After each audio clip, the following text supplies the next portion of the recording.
Documento Jovem Pan. Para muitos, a chegada da terceira idade ainda carrega o estereótipo de fragilidade e dependência. Mas a realidade no Brasil mostra um outro lado, uma história de vitalidade e protagonismo. É a Geração Prateada, um grupo que está rompendo barreiras, mantendo-se ativo e mostrando que a vida após os 60 anos é um capítulo de novas conquistas. Eles estão empreendendo, voltando aos bancos escolares e se dedicando a esportes com uma energia que inspira. Prepare-se para conhecer o Brasil que envelhece com muita disposição, aqui no Documento Jovem Pan.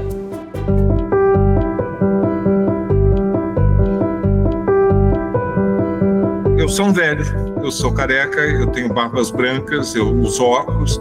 E essas rugas, elas mostram sabores e dissabores que eu vivi pela vida e tenho muito orgulho delas. Vamos desconstruir a palavra velho, porque no Brasil o velho é sempre o outro. Enquanto não cair a ficha, você não luta contra o idadismo. É preciso que a gente incorpore e se sinta bem sendo velho. O velho é o jovem que deu certo. E eu almejo para você, mais jovem, um futuro que te abrace. Essa questão da luta contra o idadismo, ela começa dentro de si.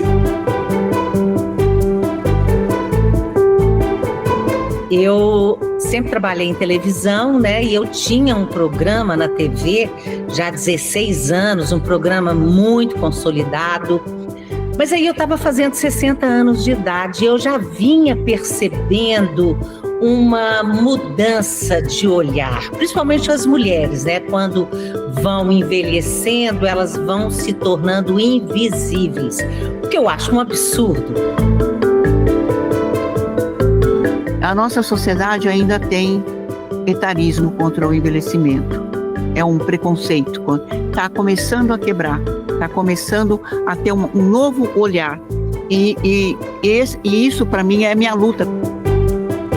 De acordo com a Organização Mundial de Saúde, o número de pessoas com idade superior a 60 anos chegará a 2 bilhões até 2050. Isso representará 1/5 da população mundial. Uma revolução silenciosa transformou o perfil demográfico do Brasil. A expectativa de vida ao nascer, que era de apenas 62,6 anos em 1980, saltou para 74,9 anos em 2013, um aumento de quase 20%.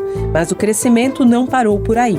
Entre 2013 e 2023, a expectativa de vida subiu mais 1 ano e meio, atingindo a marca de 76,4 anos. Isso mostra que os brasileiros estão vivendo mais e celebrando a longevidade. Em apenas 25 anos, a população brasileira com mais de 60 anos pode dobrar, conforme ressalta o médico, gerontólogo e presidente do Centro Internacional da Longevidade, Alexandre Kalash. Numa sociedade que vai dar um salto de 15% para 30% das pessoas sexagenárias nos próximos 25 anos, em 2050 nós vamos ter 31% da população com mais de 60 anos, nós vamos dar um salto de 33 milhões hoje de sexagenários para 68 milhões, então tem que chamar a atenção dessa sociedade. Basta você ter 35 anos hoje, para daqui a 25 você ser um sexagenário. Abre o olho, cuide-se. Cuide-se e cuide-se dos outros, porque o nosso envelhecimento é relacional. O seu envelhecimento depende do envelhecimento daqueles que estão ao seu lado. Então, a palavra que mais combina com longevidade é solidariedade. E essas duas passam por intergeracionalidade. Vamos ser um país mais humano, mais coeso, mais solidário, para que o processo de envelhecimento, a grande conquista dos últimos 100 anos, não se torne um desastre para os próximos 20, ou 30, ou 100. Os demógrafos gostam de dizer que o envelhecimento populacional é o final de um processo chamado de transição demográfica. E esse processo de transição demográfica, ele vai transformar a população mundial, a humanidade, de fato, né, de uma forma, se não permanente, né, pelo menos estrutural e por muito tempo, porque a população, como a gente sabe, ela era, por quase toda a história da população, as populações cresciam muito lentamente, porque as pessoas morriam muito e tinham muitos filhos. Então a fecundidade era muito alta e a mortalidade também era muito alta. A gente agora está convergindo para um momento em que a fecundidade vai ser baixa e a mortalidade também vai ser baixa. Então, as duas altas ou as duas baixas resultam igualmente em baixo crescimento demográfico, mas com uma diferença muito grande. Quando você tem fecundidade alta e mortalidade alta, você tem uma estrutura etária jovem, né? E quando você tem fecundidade baixa e mortalidade baixa, você tem uma estrutura etária velha, né? Idosa, que é o que está acontecendo no Brasil, está acontecendo no mundo. Então, assim, para resumir, esse é um fenômeno que está acontecendo no mundo inteiro, começou nos países mais desenvolvidos, a Europa está muito à frente da gente, né, nesse sentido. A população com mais de 65 anos na Europa gira em torno de 25% a 30%.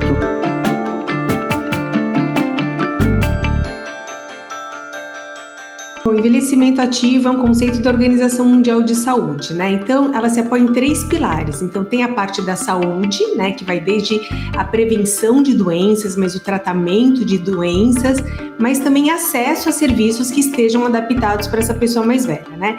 Também o segundo pilar, que é a inserção dessa pessoa mais velha na sociedade, na sua família, de forma que ele esteja ativo, né, que ele mantenha o propósito dele, né, que ele seja um ator protagonista, tomador de decisão e não só um receptor de cuidados.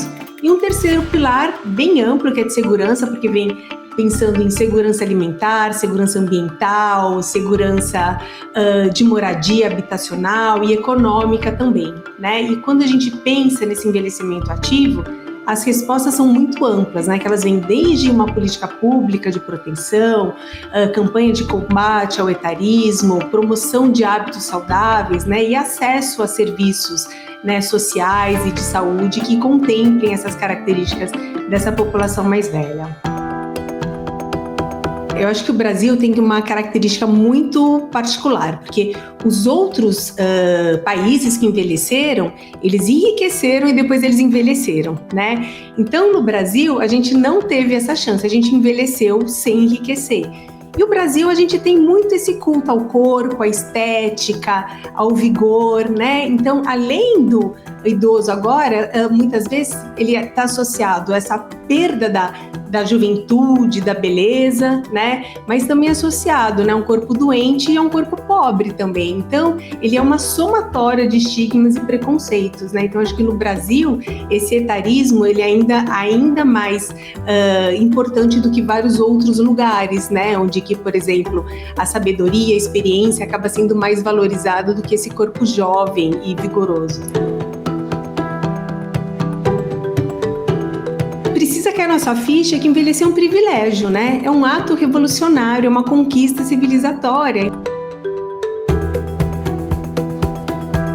Esqueça a imagem de fragilidade e dependência. A população idosa de hoje está quebrando estereótipos e paradigmas, redefinindo o que significa envelhecer. Eles não estão se aposentando da vida, estão se lançando em novas jornadas com uma energia contagiante. São empreendedores, influenciadores, estudantes, atletas. Estão provando que a idade é apenas um número e que a experiência pode ser o maior trunfo para novos projetos de vida. Salime Sá Pereira atuou como advogada por mais de 3 décadas. Hoje, no auge de seus 78 anos, trabalha como gestora financeira. Meu ciclo já tinha terminado na advocacia, entendeu? Já tinha trabalhado muito, já tinha tido muitas experiências e para mim era um ciclo que já tinha terminado. Eu já também estava muito cansada do telefone toda hora e ter agenda, ter prazos. E eu estava vivendo muito problemas dos outros, sabe? Não meu. Então, eu acho que já tinha acabado ali. Fiquei um tempo repensando, um tempo falando o que eu vou fazer, vendo as minhas habilidades, se eu tinha algum hobby que eu poderia fazer mais ou menos. E eu acho que a minha volta e aceitar isto foi principalmente o relacionamento interpessoal. Eu gosto muito disso, sabe? E com pessoas jovens que eles gostam de trocar experiências. Ali na advocacia eu trocava leis, papel, eu escrevia, defendia, mas não tinha esse como eu digo, esse sabor, né, da convivência interpessoal. E o número, ele é exato, né? As finanças, 1 mais 1 é 2. Mas você consegue pôr 1 mais 2, sabe? O amor, consegue dar um sabor de diferente, consegue fazer um monte de coisa. Foi isso que eu aceitei. E não me arrependo, sou muito feliz.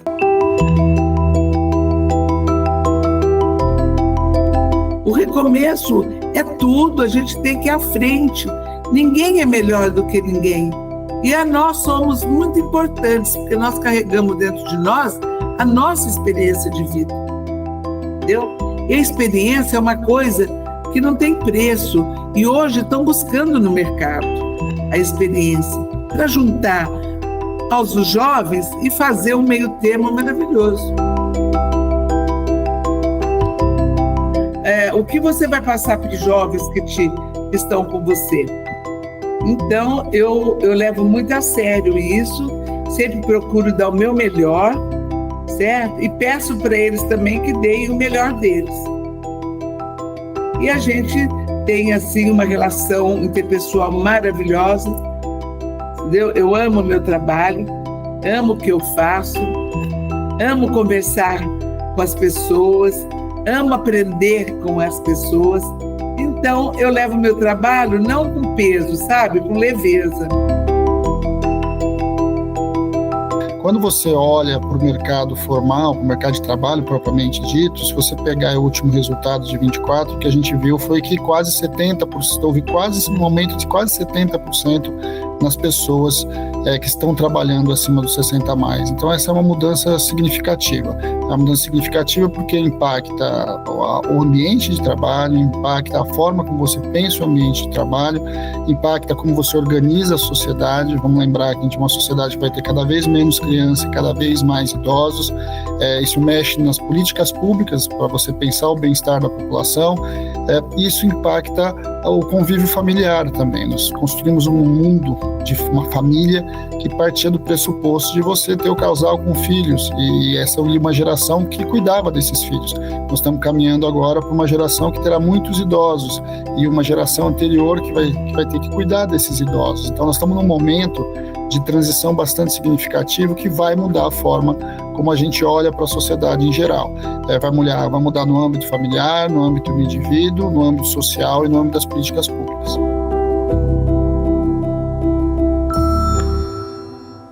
As empresas demandarão esses trabalhadores terão muito a contribuir pela sua história, pela sua experiência.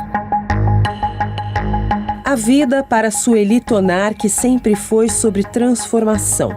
Aos 65 anos, quando muitos pensam em desacelerar, Sueli fez o contrário. Ela se reinventou, criou uma marca de roupas para mulheres que, como ela, querem se sentir bem, confiantes e elegantes. Usando as redes sociais como vitrine e palco, ela não apenas mostra suas criações, mas também compartilha um estilo de vida, uma filosofia.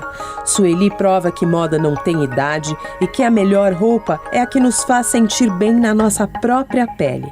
Ela se tornou inspiração para muitas mulheres, mostrando que é possível sim se reinventar, encontrar uma nova paixão e continuar a escrever uma história de sucesso. Aí a minha irmã, que chama Silza Tonarque, que o apelido dela é Duda, virou para mim em 2017 e falou: vamos fazer um combinado? Eu falei: qual é? Eu faço os vestidos e você vende. Na hora, eu topei, porque ela é uma artista maravilhosa, é uma artesã, e aí deu certo. Como é que deu certo? Começamos em 2017 e hoje a gente está em 2025.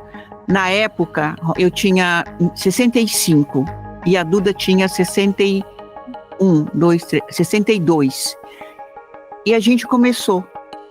Então, passou esse tempo e o que a gente fazia? Nós duas juntas.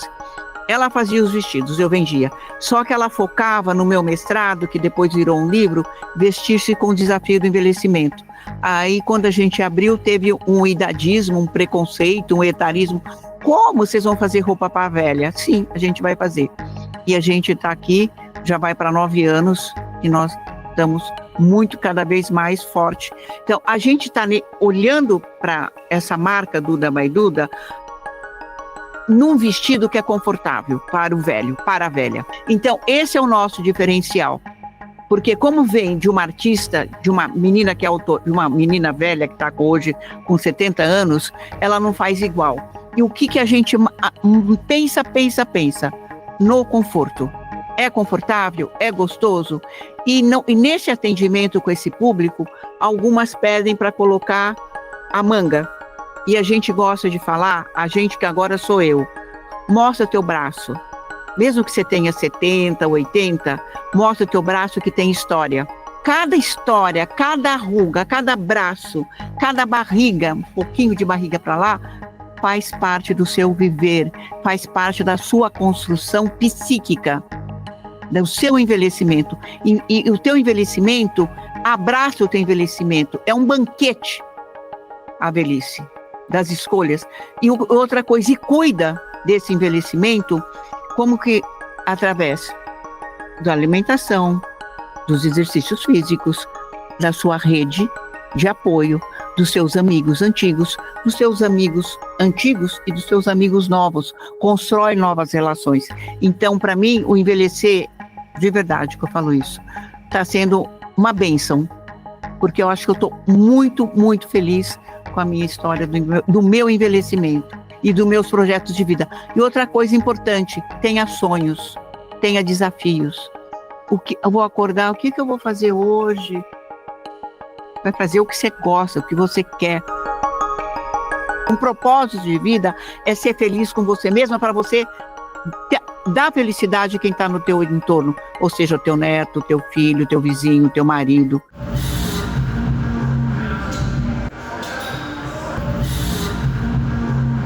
Aos 81 anos, Silvia Matsumoto reescreve sobre os novos caminhos do envelhecimento a cada treino e repetição.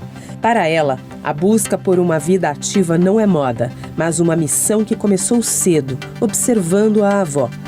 A luta da avó para ter autonomia se tornou a sua inspiração, a força que a impulsionou a fazer do exercício físico uma escolha de vida, um pilar inegociável para a saúde, a autonomia e também como fonte de motivação. Eu fui criada com a minha avó e eu vi a minha avó com muita dificuldade de andar, de se locomover, de ter, assim, sabe, de levantar do sofá. Então a gente tinha que ajudar, tal. E eu via aquilo e eu dizia assim, não, isso não é para mim. Nunca eu vou querer ser desse jeito, nunca. Eu tenho que fazer alguma coisa contra isso. Então, com 81 anos, eu continuo fazendo tudo que eu sempre fiz. Por quê? Porque eu me exercito, porque nós temos que criar músculos para ter uma velhice saudável, uma velhice com autonomia, uma velhice que não precise de ninguém para te levar em algum lugar, para te ajudar a tomar um banho, por exemplo, para você sair sozinha. Então, se você não tiver músculos, né, não fortalecer o seu corpo, você jamais vai conseguir isso, porque você envelhece, todo mundo envelhece. Mas a pergunta é, como você quer envelhecer? Eu acho que muita gente deixa de fazer atividade porque acha que não vai adiantar, que elas não têm mais idade para isso, e não gostam, param na vida. Não pode parar na vida. Se você parar na vida, você envelhece rapidamente, porque é assim mesmo. A velhice vem, para todo mundo vem, mas aí, se você enxergar dessa forma, não tenho mais idade para isso, não quero mais sair de casa, não sei o quê, você envelhece muito rapidamente. Então essas pessoas têm que fazer alguma coisa por si, né, por si próprias. Porque, por exemplo, na minha geração, as mulheres não cuidavam delas próprias. Elas só pensavam em filhos, marido, casa, menos nelas. Mas o que acontece? Você, para cuidar dos seus queridos, né, seus filhos, netos, bisnetos, seja lá o que for, você tem que estar forte. E como você vai ficar forte se você não cuidar de si própria? Os jovens vêm para mim perguntar como que eu consigo esse ombro que você tem, como eu consigo ficar assim, e isso e aquilo. Então, o negócio reverteu, porque eu acho que aí o preconceito acabou, já não tinha mais preconceito, entendeu? Aí o negócio reverteu a meu favor, né? Em uma sociedade que muitas vezes ignora a voz da maturidade, a jornalista Roberta Zampetti decidiu criar o seu próprio canal no YouTube, o Sou 60, Envelhecer e se Libertar, um canal que se tornou um farol para diversas pessoas, mostrando que a velhice pode ser o início de uma das fases mais ricas da vida. Aí eu comecei a estudar. Essa minha estante aqui atrás, o que tem de livros que trata de velhice é impressionante. Eu lia compulsivamente, estudei muito, escrevi um livro que, por sinal, chama-se Sou 60 também, comentando sobre a dificuldade que eu via na sociedade, né? E como é que essa coisa poderia mudar? Aí eu criei o canal também, Sou 60, no YouTube. E por que eu coloquei Sou 60? Porque eu estava fazendo 60 anos de idade. Eu não imaginava que anos depois começasse a se usar 60 mais 60. Hoje não é assim? Mais 50, agora até mais 40 eu estou vendo por aí. Porque na época, 10 anos atrás, não se falava nessa questão do envelhecimento e da velhice. Isso é uma coisa muito nova, que hoje, graças a Deus, a gente vê aí, né, nas redes sociais. Gente, experiência de vida é uma coisa riquíssima. Você não compra na farmácia da esquina. Você precisa viver, né? Então, assim, eu acho eu descobri... Nossa, eu acho que não só eu, sabe? Eu vejo a turma que me segue no meu canal, né? O pessoal está descobrindo, sabe? Fazendo coisas novas, vendo as possibilidades, ninguém está parado. Quem recebe, quem pôde, né, ter uma situação financeira melhor, tem uma aposentadoria melhor, né, uma situação financeira, digamos, mais estável, essa não precisa de trabalhar, então vai viajar, vai fazer cursos, vai um monte de coisa, tomar chá no final da tarde, pro cinema, pro teatro. A gente sabe que a maioria dos velhos brasileiros não tem essa possibilidade, né? Mas mesmo assim estão aprendendo. Pouco tempo atrás eu entrevistei velhos pobres que eu tô falando, não numa situação miserável, mas assim, que tem o casal, cada um ganha um salário mínimo, tá? Ou o casal viaja todos os anos. Por quê? Eles planejam. Eles vão viajar em época que não é tão caro. Eles viajam de ônibus, às vezes até de avião também, né? Mas vão para a praia, para Bahia, moram aqui em Belo Horizonte, vão para Bahia, vão de ônibus e curtem a vida de uma forma. E tem gente que fala assim, mas como? Vai fazer o quê? Ganha um salário mínimo. ajeitando. Claro, eles não pagam aluguel, têm a casa própria, uma casa muito simples, mas eles têm a casa deles. Então, estou citando só um exemplo para ver como que as pessoas estão curtindo mesmo tendo menos dinheiro. A gente sabe que a gente precisa de dinheiro nessa vida, né? Mas assim, mesmo quem tem menos, se tem vontade, se tem propósito, se quer, dá um jeito e chega lá. Eu sempre digo que você precisa de 4 capitais que você precisa acumular ao longo da vida, é curso de vida, para que você possa chegar bem ao 100. Primeiro vem saúde, não há dúvida. Pobre ou rico, se você adoece, o seu envelhecimento vai ser de má qualidade.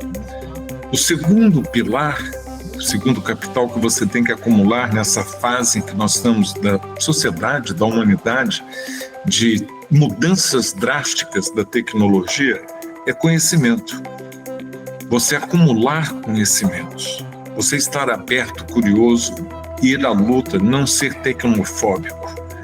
No século passado, quem tinha poder era quem tinha conhecimentos. Hoje, o conhecimento está na palma da sua mão. Você tem um celular na mão e que todo o conhecimento acumulado está ali. Você precisa não só de conhecimentos, mas saber o que fazer com eles. Ter a curiosidade e a imaginação de usar esses conhecimentos. Tem mais e mais pessoas velhas que estão fazendo isso. O terceiro capital que você tem que acumular é um capital social. E para isso você precisa participar integralmente da sociedade. Você ter direitos, porque são negados muitas vezes por medidas públicas, pela mentalidade da empresa, de negar que você participe integralmente da sociedade. Até a palavra aposentado mostra isso. Foi um erro absurdo nos anos 30, quando a Seguridade Social chegou no Brasil, e que traduziram para o português do Brasil, porque nem em Portugal eles compreendem que você seja um aposentado. O quê? Eu sou um reformado. O aposento, ele remete àqueles quartinhos antigos das casas velhas, e metiam ali os velhos, fora da vida. Eu estou envelhecendo na sala da frente e faço questão disso, eu não sou aposentado nada. Eu sou um recurso para a sociedade. Então, a gente tem que, através da linguagem, a gente comunica noções, conceitos. Eu sou contra essa palavra aposentado e luto para que a gente possa sair do aposento.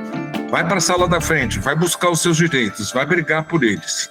E com isso você aumenta o seu capital social, porque no momento que você se retira e vai para o aposento, você fica cada vez mais isolado e a pandemia da solidão ficou também muito patente durante a pandemia.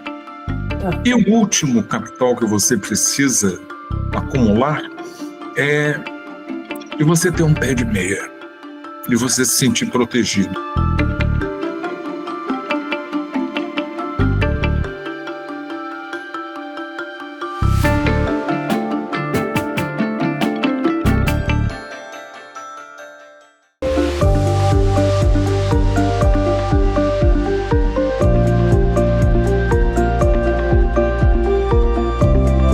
O envelhecimento populacional, ele tem um impacto sobre vários segmentos, né? Se a gente pegar no caso específico da economia e olhar da perspectiva do consumo, então há algumas cadeias que diretamente são afetadas no sentido da expansão da demanda. Então, por exemplo, o IBGE tem uma pesquisa que é a pesquisa mensal do comércio e a pesquisa anual do comércio. Então, algumas cadeias produtivas, por exemplo, o setor de farmacêutico, né? Produtos farmacêuticos, produtos de beleza, cosméticos, esse setor, por exemplo, está em constante expansão, né? Porque são produtos, né? Uma parcela significativa de produtos ligados ao consumo da população idosa. Então, esse é um setor que é impactado de forma positiva no sentido da expansão do consumo. Não só esse setor, mas, por exemplo, a questão da saúde. Então, de alguns anos para cá, a gente tem segmentos específicos de saúde voltados para a população idosa, né? Há, inclusive, planos desenhados com essa finalidade, mas não só a saúde e consumo de medicamento, mas há um impacto, inclusive, na questão do turismo, né? Porque o que acontece? A população idosa, quando a gente pega a estratificação da população segundo faixas de rendimento, a população idosa que está inserida no mercado de trabalho tem uma média de rendimento superior às demais faixas de consumo da população. Então, o que acontece? Essa população idosa, uma parte que está no mercado de trabalho e a outra que está em vias de aposentar, por exemplo, tem um potencial de consumo mais significativo e procura normalmente esses produtos. Então tem uma expansão do turismo, o turismo acabou sendo afetado, lembrando que o Brasil, também no caso do turismo, é um setor em expansão, e em expansão especialmente por conta desse público, né?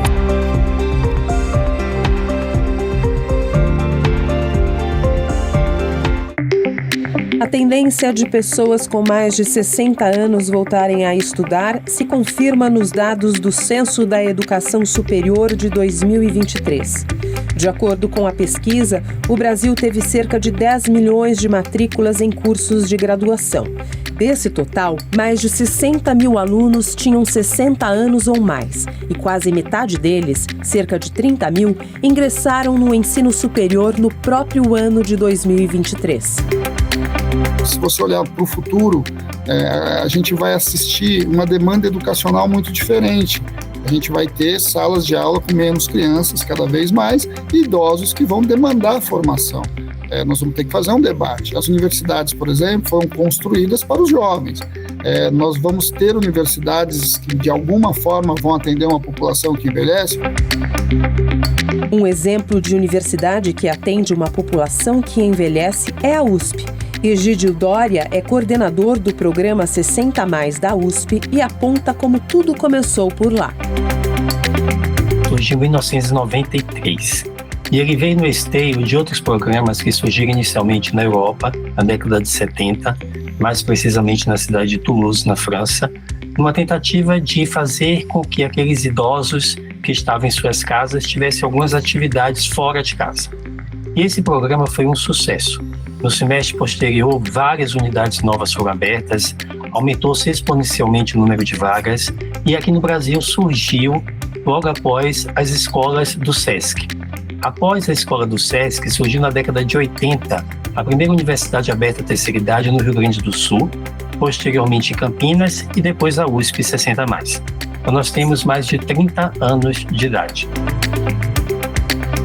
Nós temos centenas de atividades, elas estão distribuídas em 3 grandes grupos. Então nós temos as atividades da grade curricular, em que o aluno 60+, participa da sala de aula junto com o aluno da graduação, que tem em torno de 20 anos, então essa é uma experiência única e nós somos pioneiros nisso. Esse sempre foi um dos nossos grandes pilares, a questão da intergeracionalidade. Então, quando o mundo começou a falar de intergeracionalidade, mais recentemente, nós já havíamos adotado a intergeracionalidade há 30 anos. Então, isso foi, assim, um grande marco, uma grande inovação. Nós tivemos uma série de benefícios oriundos dessa convivência, tanto por parte dos mais jovens quanto por parte dos mais velhos. E essas atividades da graduação da grade curricular, elas variam de semestre a semestre. Então, tem semestre que algumas são oferecidas, porque os coordenadores oferecem vagas nas suas disciplinas. Mas nós temos também os cursos da grade cultural. E aí são atividades desenvolvidas especificamente para os 60+. E nesse contexto, ele só vai ter contato com pessoas também acima de 60 anos. Nós temos as atividades esportivas, que aí nesse contexto podem ser mistas ou podem ser direcionadas somente para os 60 anos. Nós temos atividades na área da filosofia, da história, da literatura, astronomia, geologia, metais pesados, política, direito internacional, línguas. Então, são assim diversas atividades, incluindo algumas que são muito disputadas, como a questão da digitalização, a inclusão digital. Essa é sempre muito procurada pelos 60+, e também quando se fala do ponto de vista de cultura, as atividades culturais são muito procuradas também. Então as pessoas estão sedentas de terem atividades e de poderem aprender ao longo da sua vida e aprenderem também a viver essa longa vida. Para Roberto Barreiros, a idade não é um obstáculo, mas um estímulo para buscar novos horizontes. Começou a estudar fisioterapia no auge de seus 74 anos. Eu voltei para a faculdade, então eu comecei a fazer fisioterapia. Estou, assim, deslumbrado, estou apanhando muito, porque eu faço semipresencial. A aula presencial é ótima. Agora, o semipresencial, para mim, eu tenho muita dificuldade de acompanhar pelo computador e pelo celular. Graças a quem me ajuda muito são minhas filhas também. E eu também tive muito apoio da minha família para isso, entendeu? Se eu não tivesse esse apoio da minha família, eu estaria fazendo alguma coisa diferente disso, porque você tem que ocupar o seu tempo, né? E você tem que sempre buscar um ganho, né? Então, eu estou me vendo passando esse curso com uma formação, mais o conhecimento que eu adquiri durante todos esses anos. Eu não quero ter uma formação exclusivamente de fisioterapeuta, entendeu? Eu quero mesclar o que é educação física, que tipo de educação física, que exercícios você tem que fazer, e eu vou profundo nisso, viu? Então, já estou assim muito bem focado, né? Tenho colegas que se aposentaram final de vida, entendeu? E você não tem um objetivo maior. Agora, quando você tem um objetivo maior, a idade não é o problema, sabe? Então, por exemplo, eu estou fazendo um cursinho para entender melhor o celular, não estou entendendo nada, mas estou ficando com menos medo de mexer nele, entendeu? Então, eu estou vendo uma evolução, vale a pena, e você tem lugares para você procurar as coisas. Estou fazendo o meu exercício, não é o que eu quero fazer ainda, mas é uma evolução, entendeu? Então, tudo isso me dá um ânimo dos 20 anos. Eu, por exemplo, fiz 2 semanas um tipo de ginástica. Eu achei que eu estava com 20 anos. Machuquei as 2 pernas e os 2 braços. Então, a gente tem que ser comedido, porque eu tenho a minha idade. Então, você não pode se empolgar. Entendeu? E a gente se empolga, se machuca. Então, agora, o corpo nosso que eu tenho descoberto, que eu tenho lido, e aí quem fala não sou eu, são assim, experts que só fazem isso em alto nível, pessoas que são responsáveis por muito diferentes conjuntos de pesquisadores do mundo inteiro, que hoje eles estão enxergando o envelhecimento não como uma coisa inexorável da vida, mas como uma doença. E doença você pode fugir dela, você pode se tratar. E aí tem essa composição que você precisa fazer um exercício físico, que exercício você tem que fazer, se você vai ficar um atlas aqui, um Zeus aqui de músculos, o que mais? Não é esse o objetivo. O objetivo é que você tenha um músculo saudável, forte, resistente, que você tenha a mobilidade que você tinha antes, entendeu? E que esse músculo, o exercício não apenas vai te dar um corpo mais sarado, nada disso. Esse músculo também vai fazer com que o teu mental, sabe, fique sempre aberto. A idade não é um limite para estudar e nem para se divertir. A aposentadoria não precisa ser sinônimo de repouso. Para muitos com 60 anos ou mais, essa é a oportunidade perfeita para aproveitar a vida com mais tempo livre. Prova disso é que 27 milhões de viagens são realizadas por idosos a cada ano no Brasil, conforme levantamento recente realizado pelo Escritório de Consultoria Especializado em Turismo, Ibratur. O presidente do Conselho Nacional do SESI e sociólogo Fausto Augusto Júnior reflete sobre isso. O mercado, inclusive, da geração prateada, dos 60+, é um mercado crescente. E é um mercado que consome, que tem a possibilidade muito significativa de consumir produtos, diversos produtos e serviços que podem e devem impulsionar novos mercados, né? Novos negócios, novas empresas. Isso é algo que o mercado está começando a acordar aqui no Brasil e que na Europa já é muito comum. Só um exemplo, o mercado de turismo é um mercado muito significativo para a geração prateada, né? Você vai ter muito provavelmente deslocamento de pessoas muito diferente. Agora, você precisa preparar, né? Você precisa preparar as companhias aéreas, você precisa preparar a hotelaria, você precisa preparar as atrações turísticas para receber esse turista que tem uma característica bastante diferente. Há uns anos atrás, nós criamos aqui dentro da Gaston um projeto chamado Golden Age. A gente chamava de Golden Age, que era a idade dourada. Se você vai lembrar, uns anos atrás, a gente chamava não era a geração prateada ainda. A geração prateada veio um pouco depois, como a minha, né, que agora eu estou na geração prateada, por causa dos cabelos brancos, tanto dos homens quanto das mulheres. Mas o Golden Age era isso. Então, a gente está de olho nesse projeto de viagens para essa idade há muito tempo. Mas eu creio que no pós-pandemia, nesses últimos 2, 3 anos, teve um boom. E esse boom deve-se a vários fatores, principalmente essa liberdade das pessoas de viajar, essa libertação das pessoas de viajarem sozinhas, e a gente começou a ver isso como um grande nicho de mercado, com um grupo. A geração prateada na Gastur representa quase 50% do nosso movimento de vendas.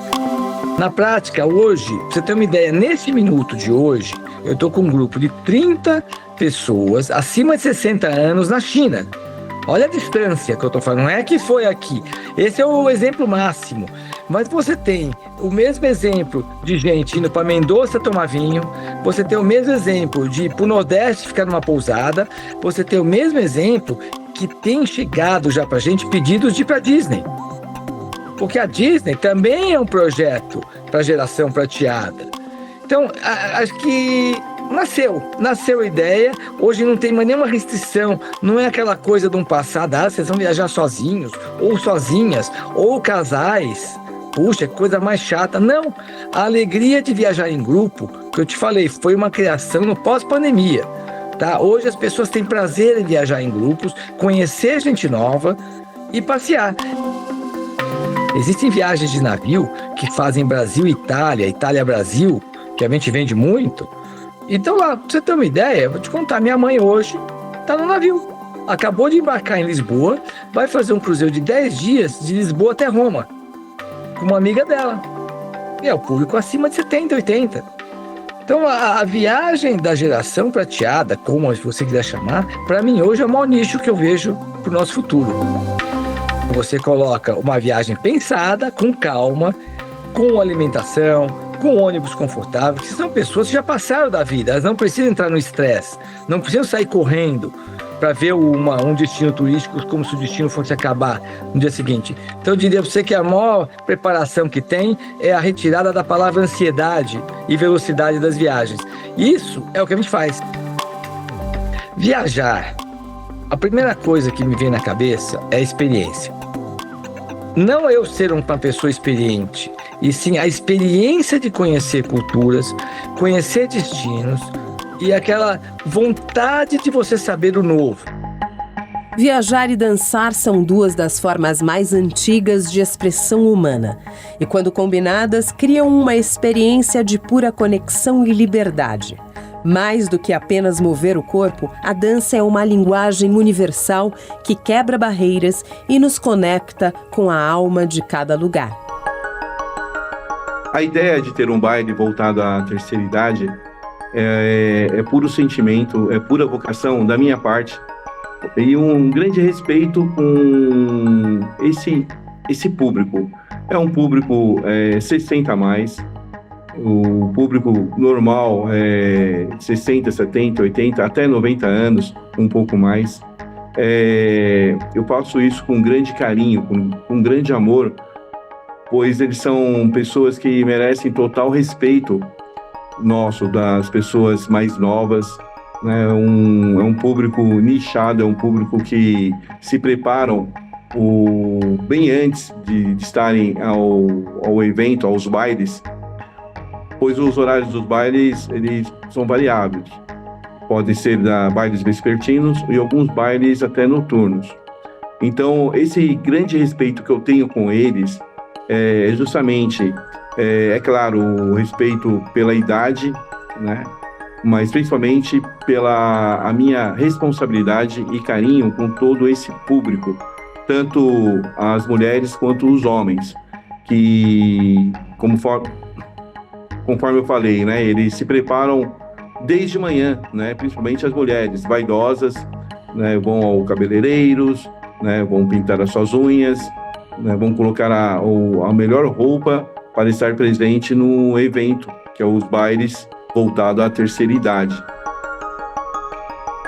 Porque ali eles esquecem dos seus problemas, ali eles pensam neles, né? Dançando, participando, conhecendo outras pessoas, amigas, amigos, né? E o evento sempre são eventos nostálgicos e toda a música, todas as melodias são voltadas dentro daquela... A gente retroage todo o evento, todas as canções, né, os cantores são bandas ao vivo, eles retroagem e faz aquele contexto dos tempos dos anos 60 e 70, o quais esse nicho de pessoas tinham entre eles a idade de 25 a 30 anos, né? Mas o poder de consumo não é o único motor dessa geração. A insuficiência dos benefícios de assistência social e previdência obriga essa população a se manter empregada por mais tempo, garantindo que sua experiência e força de trabalho continuem a ser um fator vital para a economia do país, conforme analisa o economista e professor da Faculdade do Comércio, Rodrigo Simões. Há estudos, né, de ONGs especializadas na longevidade, nessa questão de toda essa geração prateada, de que o tamanho e o peso econômico, tá, da população 50 a mais movimenta em torno de 20 a 25% do PIB brasileiro, tá? Quase 2 trilhões de reais do consumo privado, né? Eu quero dizer, do consumo privado. Então, assim, e para 2044... a estimativa é que passe de 2 trilhões para 3 trilhões de reais o consumo dessa geração. Veja que é um mercado assim de consumo impressionante. Por quê? Porque o Brasil está envelhecendo e essa camada da sociedade de mais de 50 anos vai tomar cada vez mais espaço na nossa pirâmide. Outro ponto que eu posso contribuir aqui é sobre o mercado de trabalho. Essas pessoas, cada vez mais com o avanço da tecnologia, elas também terão que estar reintegradas ao mercado de trabalho, tá? Exercendo outras funções, e também precisarão estar mais tempo empregadas. Por quê? Porque nem sempre o custo da assistência social ou da previdência é suficiente para que essas pessoas consigam arcar com seus gastos pessoais. Então elas se manterão empregadas por mais tempo no mercado de trabalho. A equação do futuro demográfico do Brasil é complexa e preocupante. De um lado, a queda acentuada na taxa de natalidade, do outro, o aumento da longevidade da população. Os dois lados da pirâmide etária se achatam, pressionando um problema que já é real, o desequilíbrio da previdência social. Ao passo que a população envelhece, a nossa taxa, né, de crescimento populacional também vem diminuindo. Então você tem uma redução de nascimentos, né, de taxas de natalidade. Você tem um outro ponto que é um aumento do envelhecimento populacional, e você tem os dois lados do quadrado sendo achatado na pirâmide. Então essa questão da previdência, ela vai ser crucial o governo e o Brasil tentar repensar isso. Por quê? Porque você vai ter cada vez mais pessoas dependentes da previdência pública, só que com menos contribuições de pagadores ao INSS. Então é uma conta que não vai fechar. Hoje a gente já sabe que a Previdência ela fecha no negativo, falta dinheiro para poder fechar as contas todos os meses, mas esse problema se agravará ainda mais no futuro. É um tema difícil, difícil para o Congresso debater, mas que a gente não vai poder passar, principalmente dessa década, sem tentar ter um plano sobre como poderemos reverter isso. Eu acredito muito que as aposentadorias serão revistas, tá? Esse período de se aposentar, né? Homens 65 anos, mulheres com 62 anos, serão revistos, tá? Provavelmente vai aumentar ali 1 ou 2 anos para cada um. O fator ali de média de contribuição também vai ser alterado, porque senão a conta não vai fechar. Só que, por outro lado, você tem um índice que significa que boa parte dessa população 50 a mais, ela também está empregada. E muitos destes 60 a mais estão retornando ao mercado de trabalho. Até 2019, nós tínhamos uma forma de previdência social e houve ali a reforma da previdência que mudou um pouco esse formato de previdência social. Até então, nós tínhamos o que a gente chamava de aposentadoria por tempo de contribuição, onde o homem pagava 35 anos de contribuição e mulher 30 anos de contribuição, e atingindo esse tempo já poderia se aposentar. Depois de 2019, essa aposentadoria ela acaba e inicia então já existia a aposentadoria por idade e essa é a única que resta depois de 2019. O governo, quando faz essa transição, cria ali no meio uma espécie de regra de transição. Então surge na mudança em 2019 uma regra transitória que ela serve para algumas pessoas, mas em algum momento boa parte dos trabalhadores já não alcançarão mais essas regras de transição. Isso quer dizer que um trabalhador antes que aposentava, um homem que aposentava com 35 anos de contribuição, ele vai precisar pagar 35 anos de contribuição e cumprir mais algum tipo de pedágio para que ele consiga acessar a aposentadoria. Já a aposentadoria por idade, ela também teve uma mudança. A mulher agora se aposenta com 62 anos de idade, antes eram 60 anos de idade, e o homem se aposenta com 65 anos de idade, permanece como era antigamente.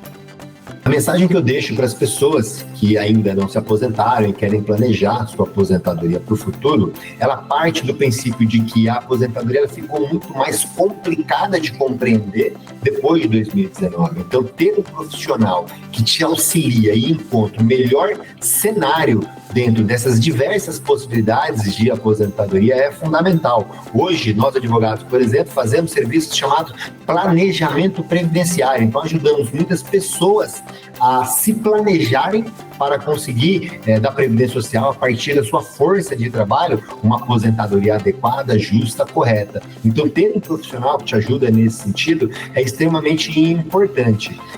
Com essas mudanças também, vale a pena o trabalhador entender que, embora o INSS possa te conceder um benefício, você, trabalhador, tem direito de revisar o ato de concessão desse benefício.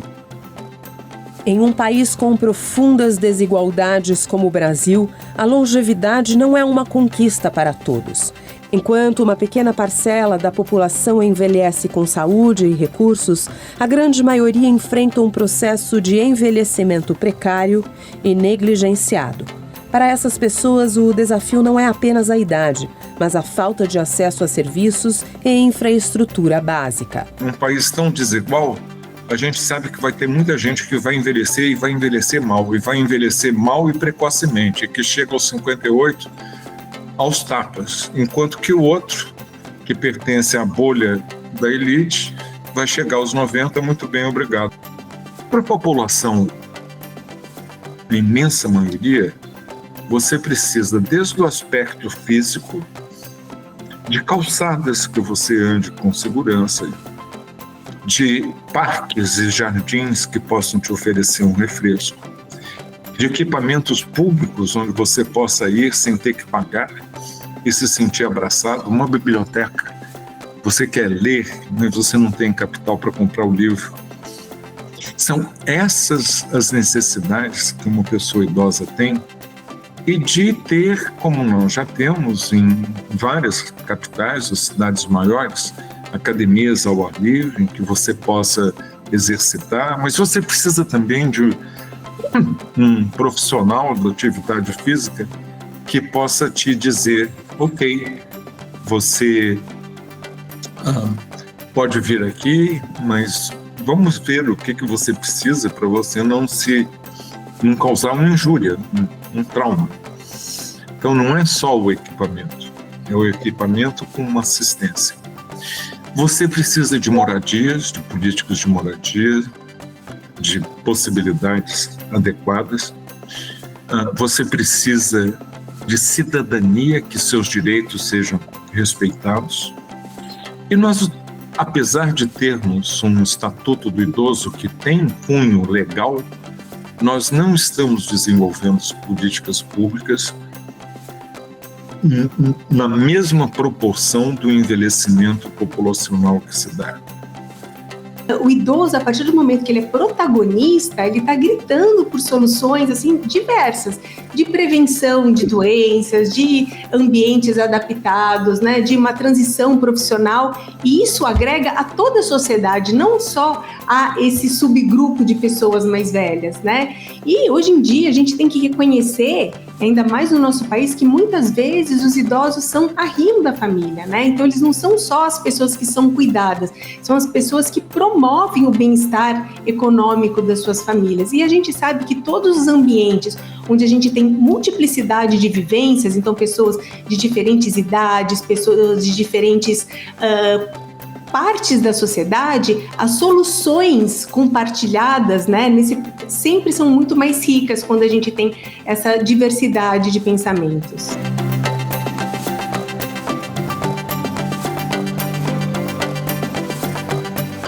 O documento Jovem Pan fica por aqui. Assista a esse e a outros programas no canal do YouTube da Jovem Pan e no aplicativo Panflix. Uma ótima noite para você e até mais.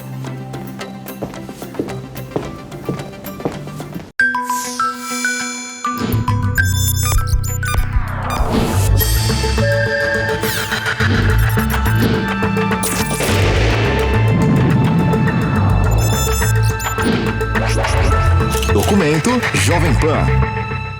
A opinião dos nossos comentaristas não reflete necessariamente a opinião do Grupo Jovem Pan de Comunicação. Realização Jovem Pan.